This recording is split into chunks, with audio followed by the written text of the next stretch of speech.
Hi, today we're going to discuss the proper Christian view on divorce and remarriage.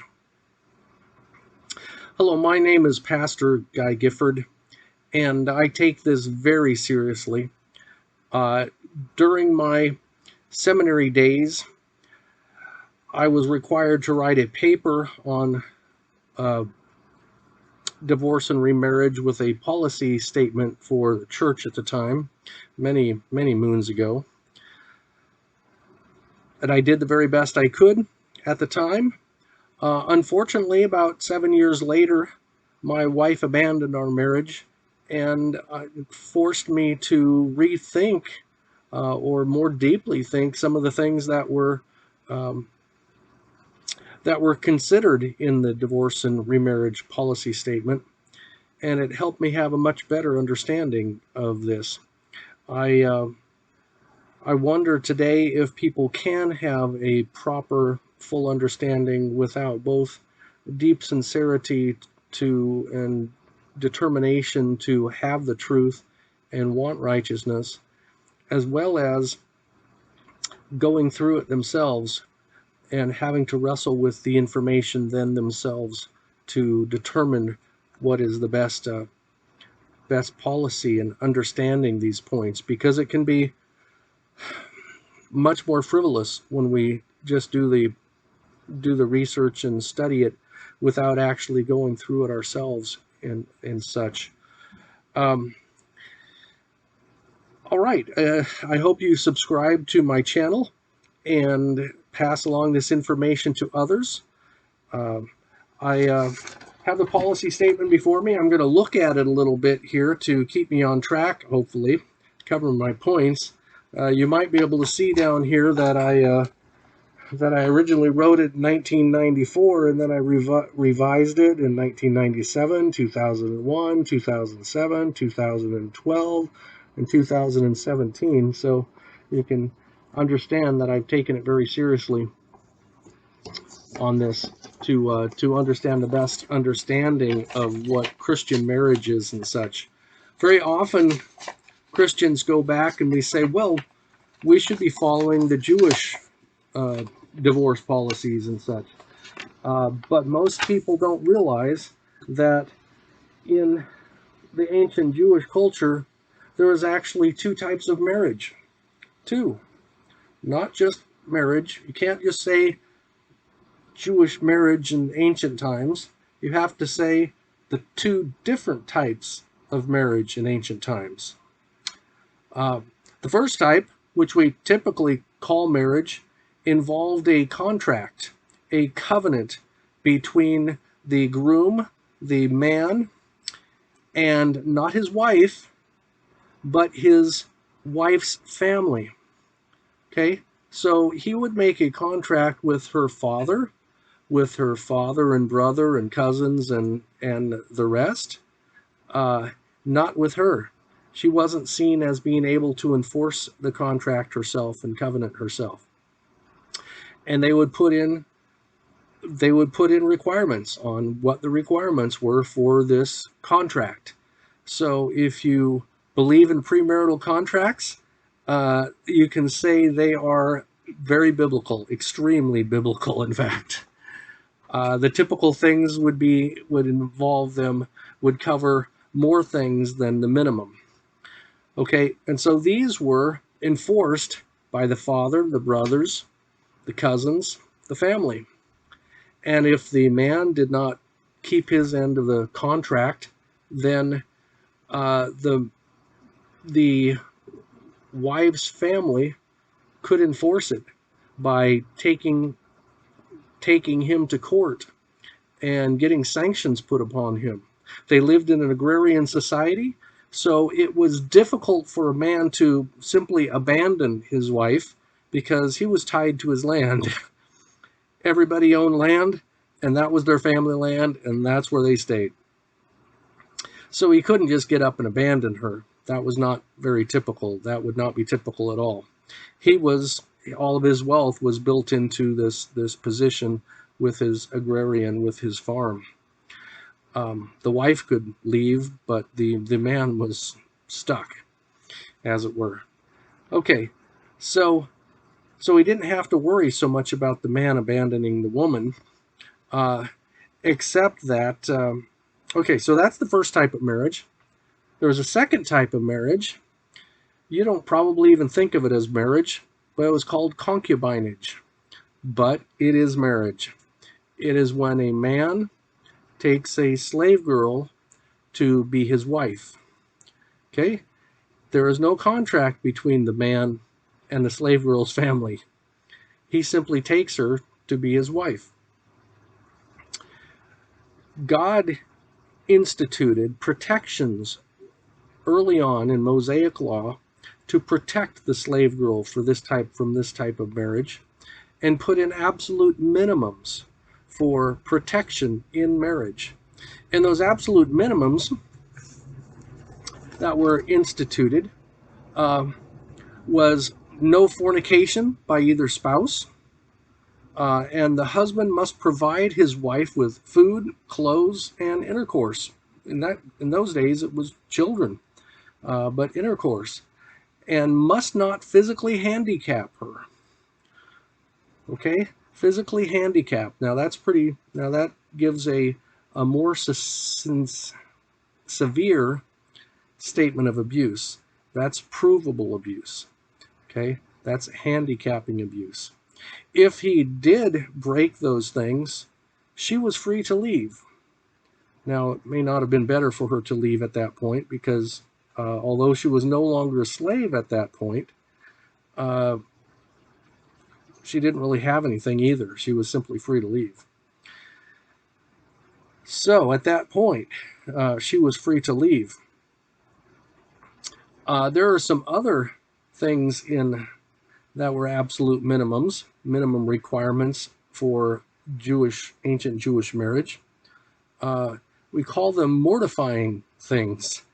Mortifying from the word death, causing death. And so if anybody broke a law of the Jewish law that caused them death, that would also end the marriage, because if they were dead, the marriage did not continue. And you may remember that that after a person dies, there is no marriage contract anymore. So the person is free to remarry at that point. Let me point to those minimum requirements.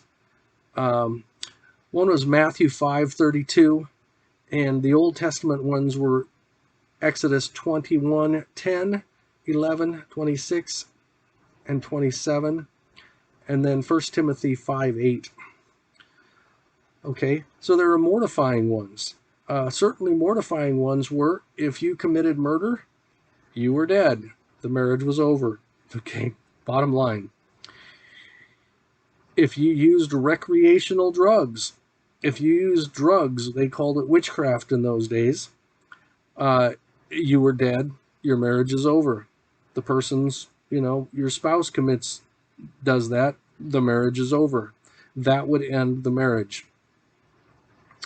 And so there were different things. Those are the two main ones, but there are a few other religious ones as well. So we can understand that our culture today is not good at enforcing the death penalty, and it is not good enforcing these penalties. Therefore, we aren't part of that system. American marriage is not either form of Jewish marriage. The Jewish marriage, as I said, either required the contract between the husband and the wife's family, or it was the man taking a slave girl to be a wife. They didn't have, in Jewish society, the type that we have today, which is a man who is considered to be independent making an agreement with a woman who is considered to be independent. So American marriage is not the same as either form of Jewish marriage. And so we have to then look to Greek marriage, where the women did have freedom to divorce. In the Jewish form of marriage, the women didn't have freedom to divorce. A man could divorce his wife, but a woman could not divorce her husband unless those minimums were broken. So, so we have minimum requirements there. Okay. But in any case, if there was a divorce, the two were free to remarry. In the case of the woman who has these minimum requirements broken in her relationship, could be the man these days also who had those minimum, the victim was always free to remarry, because once free from marriage, the person was free to remarry. In fact, it was expected that the person would remarry. Why is it expected that the person remarry? Because God created man and woman to be together. God created the woman to be the helper of the man, to be a helper of a man, and the woman and the man to need a woman. We see back in the beginning of the Genesis account that it was not good that man would be alone. So the loneliness of man, or the man being alone and not having a wife, was considered not good. Therefore, the man is expected to remarry. Likewise, there was no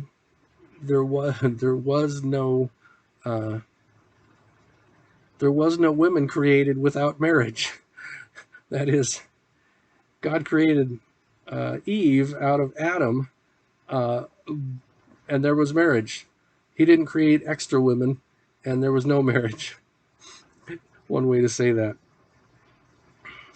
Okay, so those cover some of those. Let's look at something else while we're here, and that is what and when is marriage? Biblically, marriage is a covenant recognized by society between a man and a woman before God. Proverbs 2:17, Ezekiel 16:8, Malachi 2:14.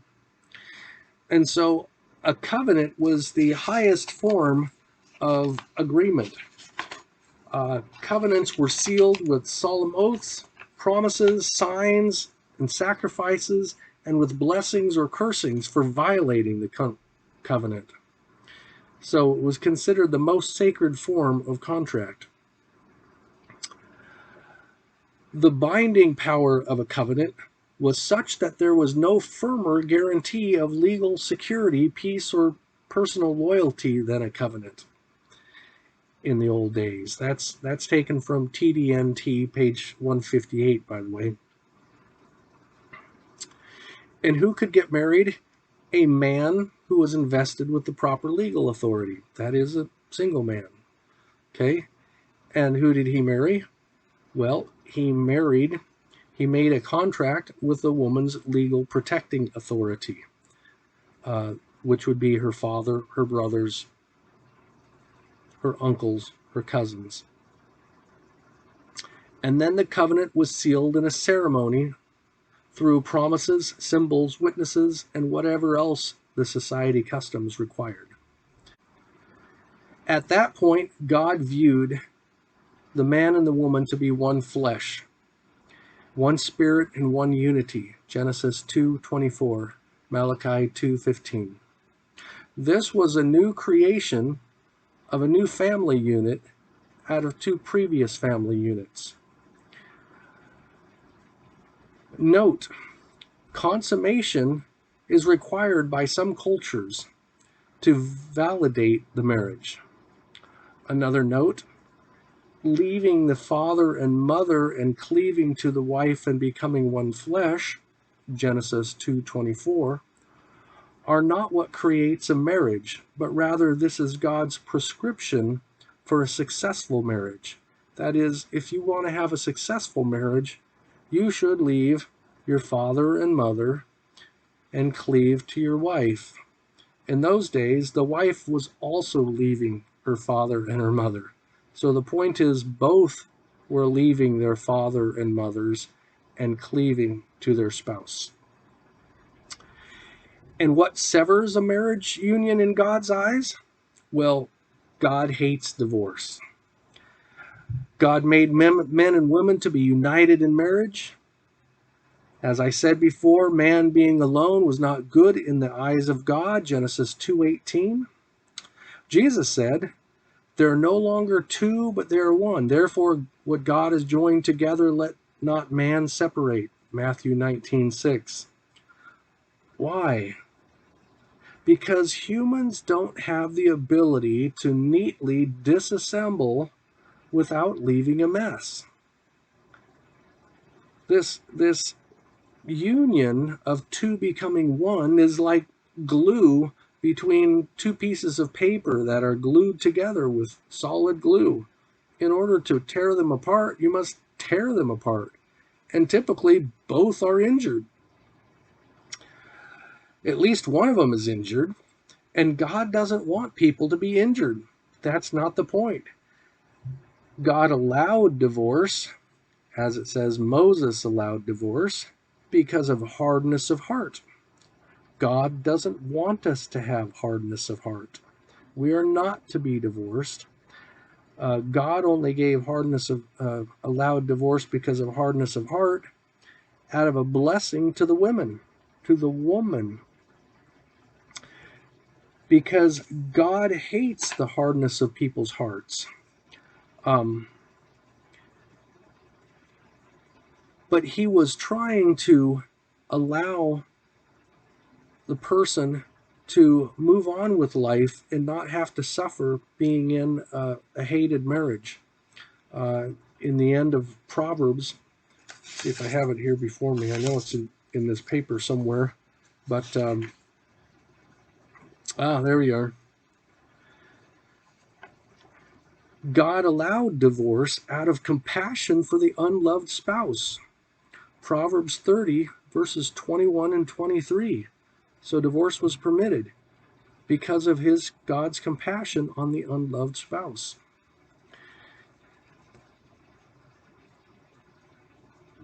As I said before, if the minimum was not maintained by the husband and wife, their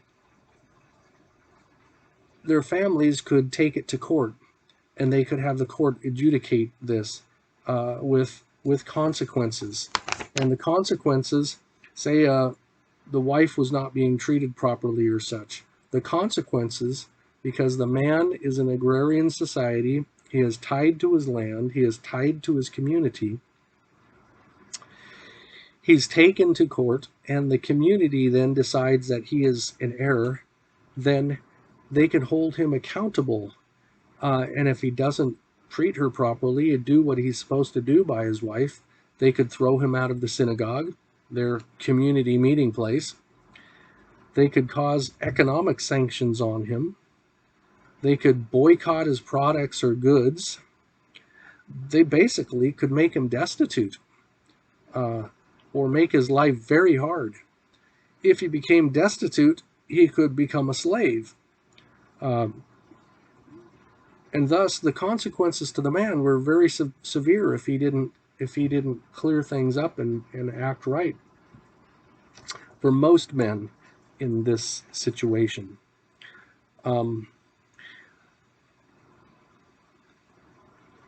As I said, the man was tied to the land. He couldn't really abandon her. He could stop feeding her or something, but then he'd be subject to sanctions. He couldn't abandon her by leaving her. If he did, he'd be moving away from his property, and he would be in a foreign country. And in a foreign country, foreigners were generally considered low class by everyone around them. They were not one of the locals. They had a much tougher time in things because of that. So there was quite a bit. Adultery was punished by death. Therefore, if they committed adultery, the marriage was over anyway. Or if they were found in adultery, it was required for the woman. Women sometimes could get divorced in Jewish society, but they would have to have a bill of divorce. And then at the bill of divorce, they were free to remarry. The one reason Jesus acknowledged one exception to divorce was porneia. God says, except for, it's usually translated adultery and fornication. Fornication, sexual sin.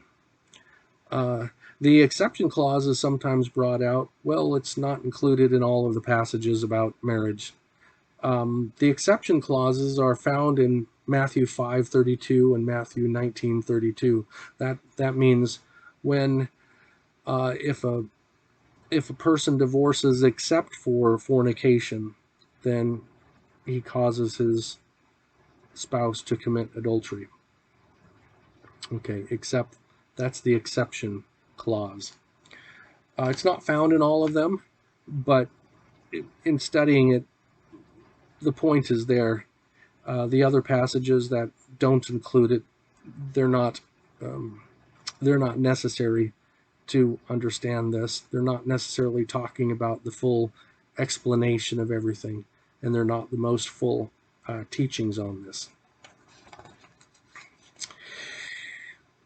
So among the Jews, the husband created the marriage. Only the husband could dissolve the marriage unless the family took them to court and such, in the exception. Okay, so there were reasons for divorce. Now, American marriage is different than that. Commonly, throughout much of America, we have no-fault divorce, which means either spouse can divorce the other one just because of hardness of heart. Christians are never supposed to have hardness of heart. Christians are always supposed to be forgiving. How many times? 70 times 7. Okay? We're supposed to be trying to restore that relationship. It's understood that for the unloved person that you can never make the other person then love you. And that is why God has granted divorce, because God does not want a person to be unhappy forever. God created both the man and woman to be married, and thus, if they're in an untenable situation, God has given them freedom to divorce. It needs to be taken seriously in all the seriousness of it. The abuse that's talked about in the Bible for the minimum is very serious abuse, but there can be other abuses that are less serious that are still serious and should be taken into account. Certainly abandonment. And abandonment included sexual abandonment as well. It included not providing for food for the woman and her children and such. I think I covered most of everything in here. Severs union, God hates divorce, abandonment by his wife, the servant girl taken as a wife being a concubine, death always ended. Christians are expected to be reconcilers, 1 Corinthians 7:11 and 2 Corinthians 2:18. If you're interested in that, you should know that. Paul gave direction to the truly abused wife who was no longer able to endure. He gave her direction to remain separated, okay, and to work on it if she could. Of course, if the spouse left, then she was free to remarry at that point, if the spouse married. Okay, talked about those things as well. I hope this helps you understand this, in that American culture is not the same culture as was the culture back in ancient Hebrew, for the ancient Hebrews or ancient Israel. We do have freedom of both. In my opinion, everybody getting married should write a physical contract for marriage, a pre-marriage agreement, a marriage contract, instead of going by the default contract that the community provides. That's like relying on God's absolute minimums. And we should not be relying on God's absolute minimums. Remember that no Christian is supposed to be marrying a non-Christian, because that is considered unequally yoked. It's also unequally yoked if an immature Christian is marrying a mature Christian, or vice versa. Because the immature Christian might be a flibbity-gibbet, might be, a butterfly and just leave, or not behave. Thus, it's very unwise to marry a person who has become a new Christian. When looking for somebody for a marriage, you want to look for somebody who is consistent, who is constant, whose relationships have continued, not just same-sex relationships, not just relationships with their buddy baseball players or their such, but opposite sex relationships, that they continue and are consistent in that. You want to look for somebody who is of hopefully close to equal maturity, close to equal Christian maturity, because now you're talking about yoking, and they are unequally yoked if one is a weak Christian and the other is a more mature Christian. That is also unequally yoked.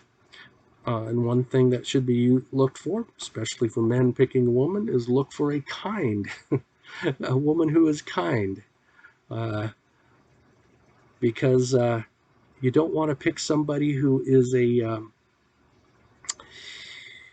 like the lemon tree, very pretty and very sweet smelling, but when you take a bite into it and the marriage goes on, she turns out to be a very, very bitter personhood and such.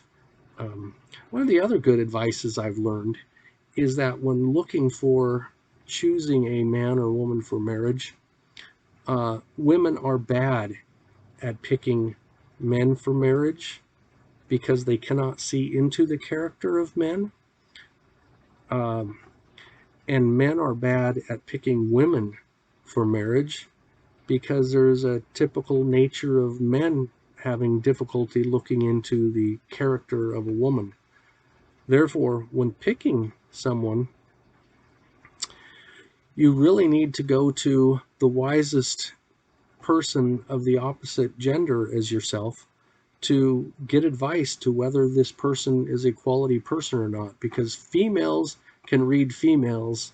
Wise females can read females much better than males can read females. We're just different characters. We don't understand that. Likewise, wise males can read males better than females can read those males. We can look at a person and understand, I can look at another guy and, well, guys can usually look at another guy, certainly the wiser ones can, and tell you whether this is a good guy or not a good guy, whether he's going to be a consistent guy and a loving guy or not. A person who is violent or acts out in violence in any way, rages or any types of violence, that's not a good type of person to be with. In fact, the Bible says in general relationships, we are to avoid being around those people altogether. Okay, that kind of covers all the facts you should probably know. Understanding that divorce and remarriage, you cannot look to biblical Hebrew divorce and remarriage the same way as you should. You need to look at it from a wiser perspective and understand that these things have minimums and that God instilled those minimums.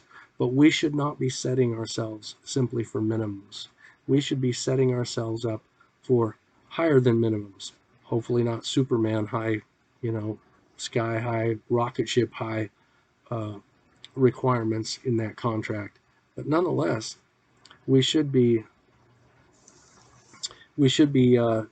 treating it much more seriously than just accepting the community, the government minimums and the government contracts and requirements for this.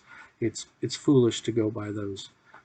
So, all right, I'm Pastor Guy Gifford. Please subscribe and like this video and pass it along to friends.